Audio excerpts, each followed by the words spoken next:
Ayan. So here's my recording. So kung kayo yung mga class ko na mas advanced pa ng konti or na-take up na tong di-discuss ko, pwede nyo skip na lang doon sa videos na ah, na doon na dapat kayo, no? So I'll be discussing dito ako magsisimula kay standard enthalpy of reaction and Hess law. So kung nasa advanced part na kayo, pwede nyo skip yung video, no? So enthalpy is the amount of heat flow into and out of a system in a constant pressure process. So it is represented by the symbol H and defined as E plus PV. It is an extensive property, thus a magnitude depends on the amount of substance present. So it is impossible to determine the enthalpy of a substance. So it's the enthalpy change or the delta H that we measure. If a given chemical or physical process is carried out at a constant pressure with only work done caused by expansion or contraction, then the heat flow, QP, no, and enthalpy change is equal. No? So, the difference between the product enthalpies and the reactant enthalpies is actually the enthalpy of reaction. No? So, we have here the enthalpy reaction or the delta H, no? Enthalpy, in short, we can call it enthalpy, is the summation of the enthalpy of the products minus the summation of the enthalpy of the reactants. No? So it in this paragraph or sentence, this noted na ano to with a constant pressure, no? Constant pressure or you have constant pressure and also constant what do you call this? Pressure and okay, pressure, constant pressure, no? So kung magkaiba yung pressure niyan, syempre they have factor dun sa heat, no? Heat output. In other words, the enthalpy of reaction is the quantity of heat exchanged between the system and its surroundings when a chemical reactions occur. The heat will tend to flow until the systems and the surroundings are at the same temperature. So ito yung sinasabi ko sa inyo that nung mga last meet nyo, na ito yung may thermal equilibrium, no? So for example, meron kang mainit na tubig, bigyan mo lang ng time or time wait for it for 5 minutes, 6 minutes, yung heat nag-exit doon sa surroundings kasi it finds no the kumbaga nagkakaroon ng thermal equilibrium between the mug, the water and also the surroundings, no? So when the system absorbs heat in a chemical reaction, the process is an endothermic process. So therefore, yung enthalpy is greater than 0. So therefore, yung enthalpy ng product is greater than the enthalpy of the reactant. Therefore, yung ating enthalpy is positive. When the system produces heat, no? So ito naman yung mas common to na nagpo-produce ng heat. Which the systems produces heat nga is an exothermic. So for example, yung mga burning of fuels, etc., etc., no? So enthalpy is less than 0. So therefore, yung enthalpy natin, enthalpy change is negative. So rules for determining the enthalpy change, no? So yan, kaya natin ng konti. The thermochemical equation is used by the chemist to represent the changes in both matter and energy. A thermochemical equation is a balanced reaction accompanied by the enthalpy change associated with it. The following rules apply when we use enthalpy change. So number 1, the magnitude of enthalpy of reaction or delta H as we call it is directly proportional to the reactant or product amount. So the amount of heat must be absorbed to boil a water sample is directly proportional to its mass. So for example nga itong rule number 1, mas mahirap or mas matagal magpakulo ng isang timbang tubig kumpara mo sa isang basong tubig, no? So the mass is proportionate to the enthalpy change or gaano kadaming heat yung concerned or yung kasama ng isang problem na yan. So yan, the more gasoline you burn, the more energy you produce, no? So this rule allows you to find the enthalpy change corresponding to any desired amount or of reactant or product. So we consider the thermochemical equation below.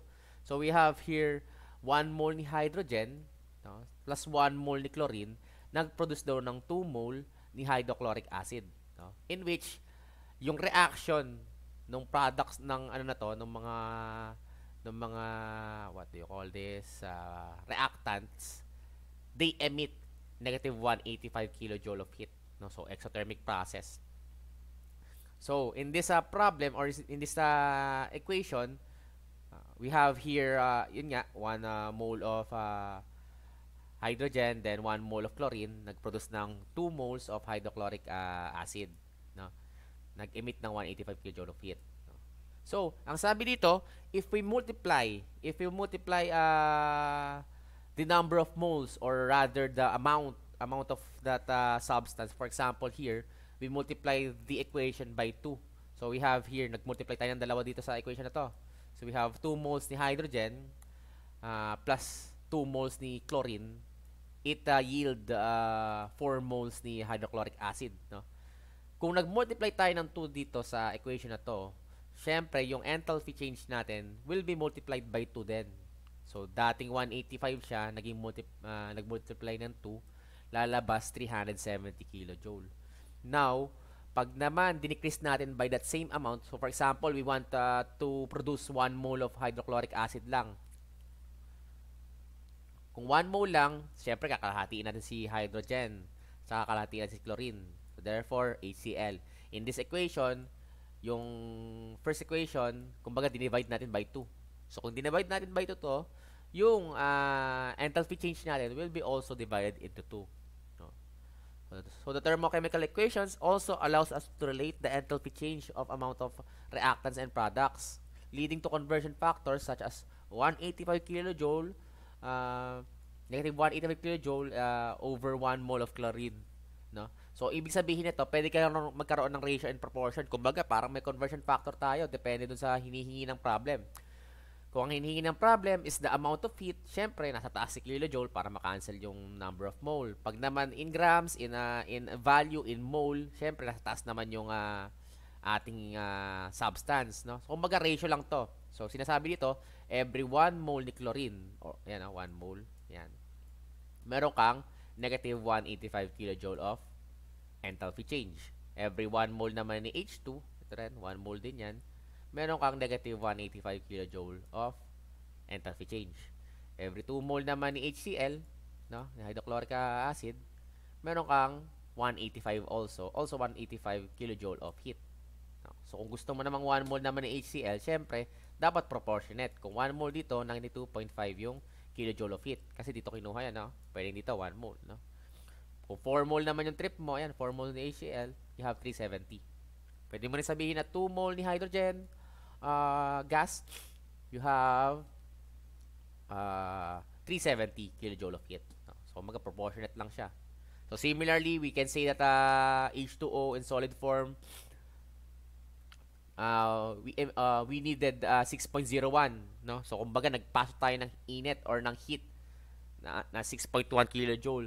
Kung nagpasok tayo ng heat ng 6.01 kJ, yung solid state ni H2O o yung yellow naging liquid form using 6.01 kJ na to.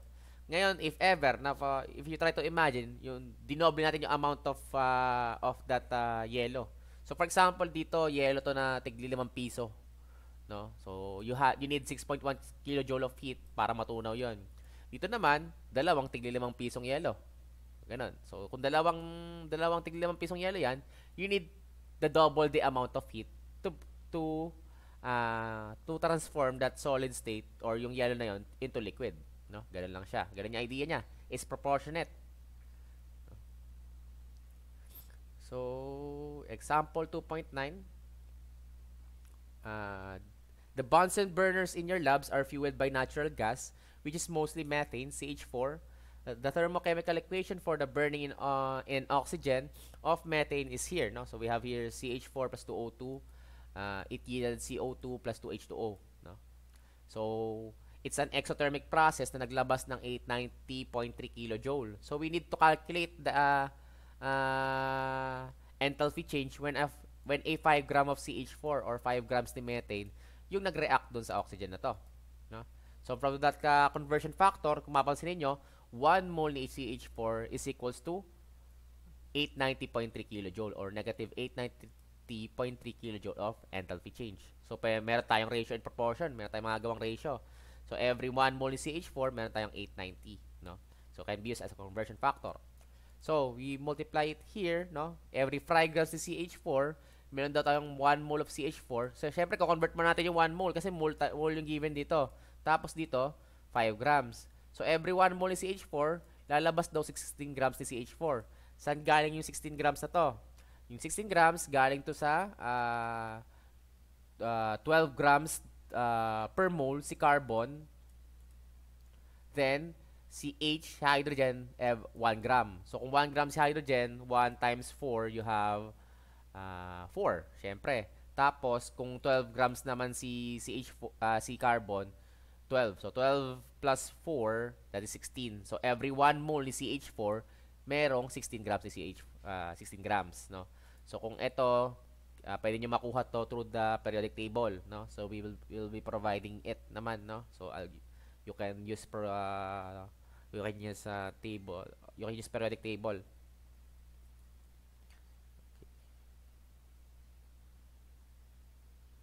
Yan, so, yan. It's a molecular weight, no? Okay. So, we have here multiplication, no? So, ka-cancel out lang natin in grams, no? So, magiging magka-cancel out si gram dito. So, therefore, yung equation natin na to magiging 1 mole. Now, here, meron tayong conversion factor galing dito sa table na to or galing dito sa equation na to. So, every 1 mole ni CH4 lalabas 890.3 kilojoule. So, cancel out lang natin si 1 mole or yung mole value, lalabas kilojoule yung ating unit. So, doing the math, 5 times 1 over 16 times 890, negative 890, lalabas is negative 278 kilojoule. So, yun yung reaction when a 5 grams of methane reacts with the excess oxygen. Okay? So, pangalawa, 2.10, a 2.9 kilojoule of heat is produced when a 0.05 mole of HCl reacts with a 0.05 mole of NaOH form and a mole of NaCl, no? Calculate the enthalpy change per mole of acid reacting for a acid-base reaction. You have your HCl plus NaOH. It yielded NaCl plus H2O. No? So, in this equation, sinabi naman no? For reaction of 0.05 mole of acid, no? 0.05 daw, we have negative 2.9 kilojoule of heat. So, yan, meron tayong ratio agad. Every 0.05 mole ni HCl, meron tayong 2.9 kJ of heat. Ang tinatanong dito, pwede tayo magkaroon ng conversion factor. No? So, kumbaga, ang tanong dito is, calculate the enthalpy change per mole. So, ibig sabihin ni per mole, 1 mole. Diba? So, in this case, yung 2.9, divide lang natin sa 0.05 para ma-yield natin yung final answer na negative 58. Bakit? Bakit na dinivide lang natin? Kasi, yung given, 0.05. No? Tapos, yung heat, 2.9 or negative 2.9. So, kumbaga, parang ang idea niyan, every per mole ang ating hinahanap na answer. So, kumbaga, 10 over 2 is equals to 5. Diba? So, yung 5 yung hinahanap natin, pero yung given niya, 10, tsaka yung 2. No? Kumbaga, ratio lang siya. So, kumbaga, division lang naman yung hinahanap dito.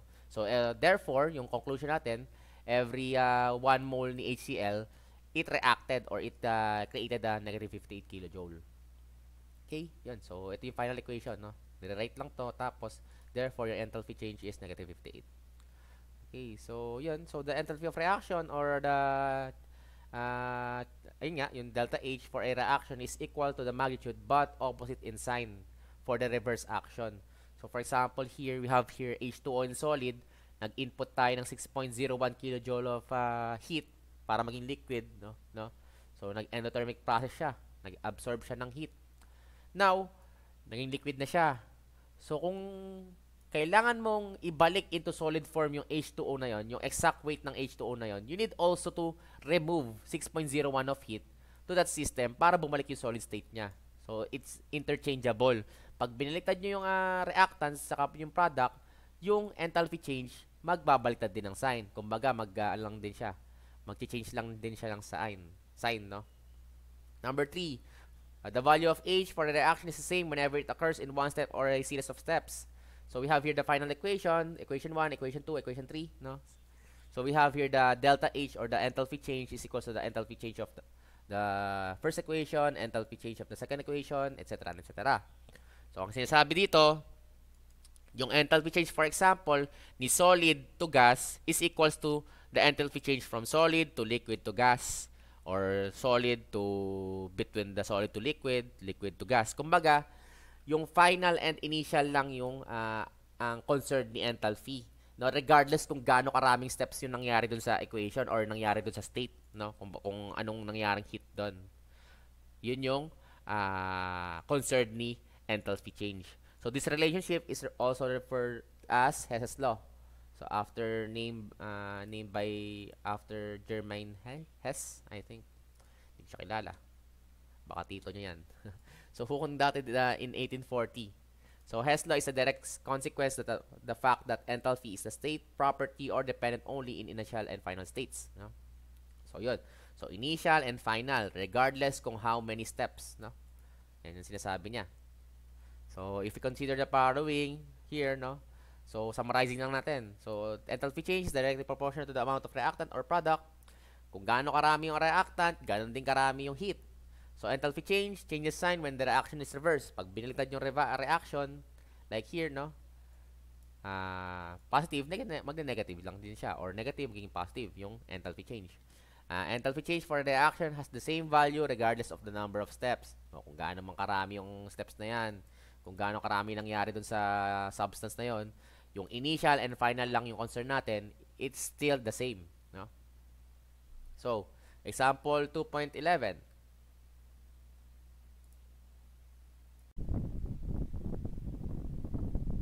Okay, so example 2.11. When a carbon is burned in a limited amount of oxygen, it will result into formation of carbon monoxide, no? So kumbaga, sinasabi ito, carbon plus 1/2 O2 is carbon monoxide, no? Which is a poisonous gas. Given the two thermochemical equation, determine the enthalpy change for the reaction. So in this case, meron tayong problem, no? We have here carbon plus oxygen, mag-yield daw or mag-result into carbon monoxide. Now, given the two equation, we have here carbon plus oxygen, you have carbon dioxide. Enthalpy change is negative 393.5. Then, 2CO, 2 carbon monoxide plus O2 is equals to 2 carbon dioxide, in which yung enthalpy change naman niya is negative 566. We are required to calculate the enthalpy change for the reaction of this equation, yung unang equation. No? So, paano natin kukunin yun? No? Yan. So, let's use paint, no? So, here, we have here this first equation. Yan. Okay. Yan. We are required to find this. Then, also, we have here this two equation na binigay, no? We have here the enthalpy change of these two equation. Okay. Now, for the solution, ito yung kailangan natin ma-yield. So, first, kung papansinin nyo, kailangan natin yung CO or C carbon monoxide in the product side. Pansinin nyo kasi nasa product to.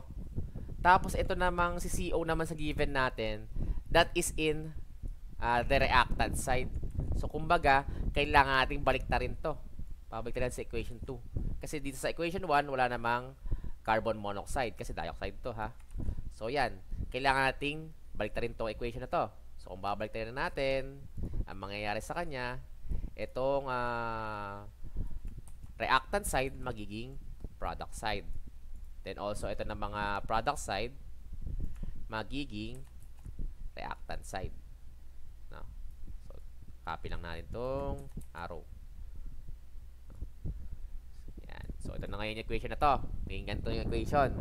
Ngayon, si enthalpy change, syempre, parehas din yan. Pero dahil binaliktad natin, sabi sa rule, dapat magbaliktad din ng sign or nagbaliktad din ng value yung enthalpy change. So, in this case, binaliktad natin yung resultant tsaka reactant. So, therefore, yung negative 566 dapat magiging endothermic. Magpasok ng init. So, therefore, positive 566 dapat to. No? So, itong equation to, nag-transform na into this equation. Okay? Ngayon, meron pa tayong problem. Sir, 2CO to. Tapos ito CO lang. So, we divide this whole equation by 2 para makuha natin yung desired natin na CO in product side, no? Nasa product side siya. So, divide lang natin to by 2. Yan, divide natin by 2 tong lahat na equation na to. So, lalabas sa kanya CO2, this one, CO2 in gas yields 2CO, or rather CO na lang, no? Divide by 2 nga, CO in gas plus 1/2 O2. Again, divide by 2, 1/2 eh. So, the enthalpy change here is 566 divided by 2, that's 283. No? 283. So, that's, ayusin ko lang to ha. Ito naman, nasa table naman to, or nasa given. Ito. Ito yung nangyari na yan ha. Ito siya. Itong rule na to. Yan. This one. This one. Yan siya. Pasalin nyo yung sinunod ko na yan. Ito rin yan. No? This is the same. No? Yan. So, burahin natin tong sinunod ko dahil naka-mouse lang ako. So, ito na yung magiging equation 2 natin. Kumbaga, nabago ng 2 beses. Una, dito siya, nagpalit ng reactant and product, nag-interchange, naging positive, then dinivide by 2. No? So, ito na yung yield natin. Ito na yung sa equation natin. So, we have here yung 1/2 O2 dun sa product side. No? So, kumbaga, nandun na sa pointing arrow, no? Nasa kabila ng arrow. Now, next, we have naman, we needed the O2 in the, in the reactant side. So, kung reactant side yung kailangan natin, papansinin nyo, ito nasa reactant side na agad to. No? Wala tayong problema. Also here, nasa reactant side na rin tayo. No? So, kumbaga, kailangan na lang natin tong dalawang equation na to. No? Kumbaga, nandito na yung parehas equation na to. Hindi natin kailangan galawin. Hindi na natin kailangan i-divide by 2. Hindi natin kailangan i-divide by or pagpalitin ng placement. So, therefore, itong equation na to, good na to. Okay na to. Yan. So, in this equation, yung transform natin, ito na rin gagamitin natin. Yan. Pansinin nyo, pag natapatin ko yung reactant, tsaka yung yung product side. Yan. Ito yung ating pag-a-addin na rin yung mga equation na to. So, we add these 2 equation as buo. No? Pansinin nyo, itong 2CO2, yan. Ito yung ito yung ating product and reactant division. Kumbaga, nandito lahat yung reactant, nandito lahat yung product. Kung papansin niyo, pag pinag-add ko dito, CO2 yung nasa product, tapos CO2 yung nasa product, tapos yung reactant, meron CO2 din. So, we can cancel it out. Kasi bakit? Bakit sir mo pinaka-cancel dito yung reactant tapos product? Imagine nyo, nag-mix kayo ng kape, tapos yung asukal hindi natunaw. So, therefore, nandun pa rin yung asukal. No? So, kumbaga, nandun pa rin yung reactant, yung product hindi naman nagalaw. So, therefore, pwede natin i-cancel out si CO2. Cancel yan. Okay. So, pansinin nyo. Ano naiwan? Meron ditong CO na naiwan, no? We have here the product na CO. Kay O2, meron ditong 1O2, meron 1/2 O2 dito. So, kumbaga, kung may 1 O2 dito, may 1/2 O2 dito, pwede kong i-cancel si 1/2 dito. So, yung isa dito, yung 1 na to, pwede kong i-cancel yung 1/2.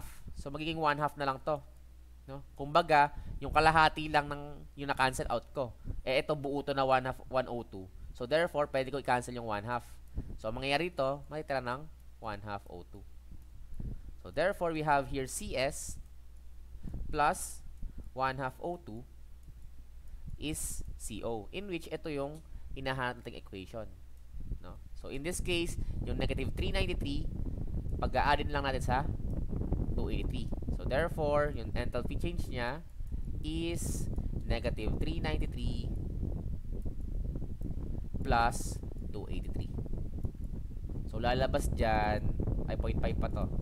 So, lalabas niyan negative 110.5. Yun yung dahilan kung bakit nagkaroon ng enthalpy change yung CS na 1 half O2 plus CO is equals to negative 110.5. So, kumbaga, yung dalawang equation na to na merong given na enthalpy change, prino-project natin yung enthalpy change niya in this first equation para mahanap natin yung first equation, no?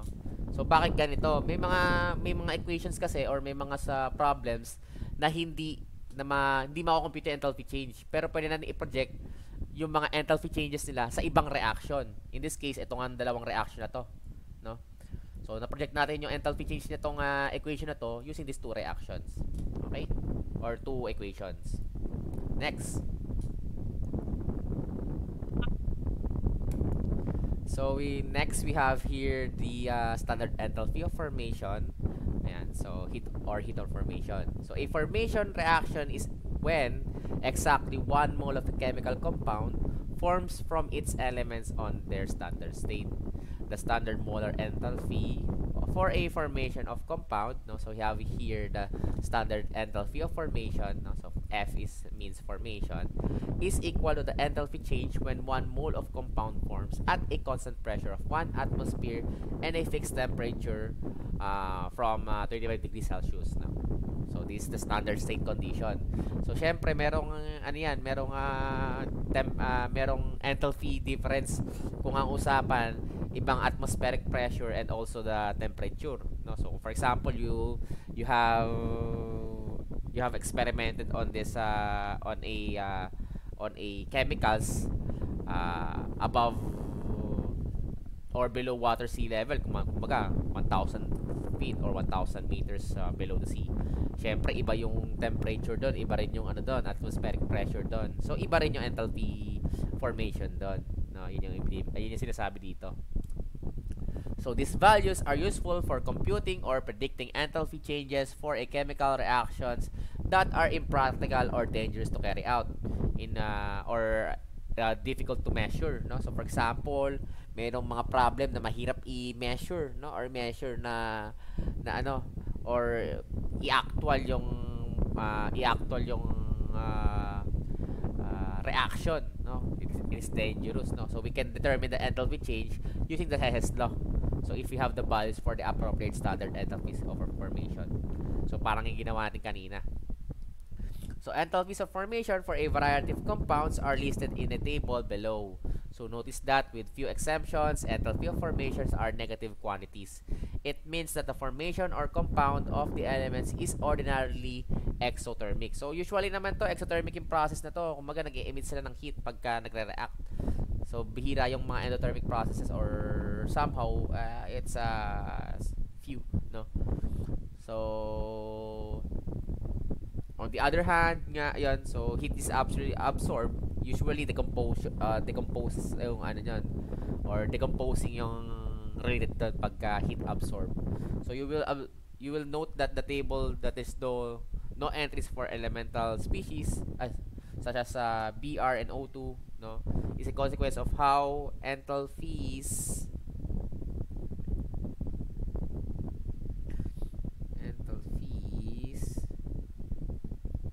okay, saan na ba ako?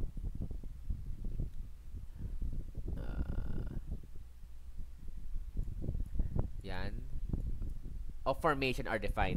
So in effect, the standard enthalpy of formation of an element in a stable state is 0. So kumbaga, any single element or any single component, kunyari ito Br and O2, their enthalpies is always 0, no? So here we have the same equation, no? So the enthalpy change is equal to the enthalpy change of the products minus the reactant.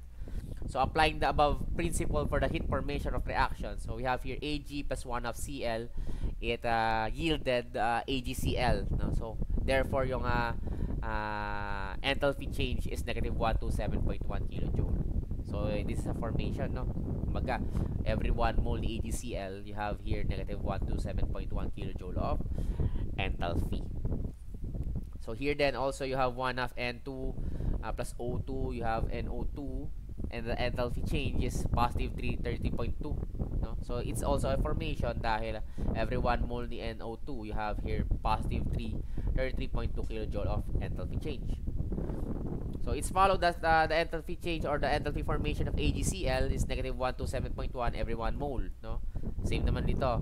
So every 133.2 kilojoule is 1 mole, no? So because the enthalpy changes of individual element is always 0 dahil dito, no? Yan. Okay. So, sample problem 2.12. So O3, which is ozone, is formed from a oxygen gas O2 by an endothermic process. So kumbaga si O2 si oxygen gas nag-absorb ng heat. Therefore it created O3 which is ozone. The ultraviolet radiations are the source of energy that drives this reaction in the upper atmosphere. So let's assume that both reactants and products of the reactions are in their standard states.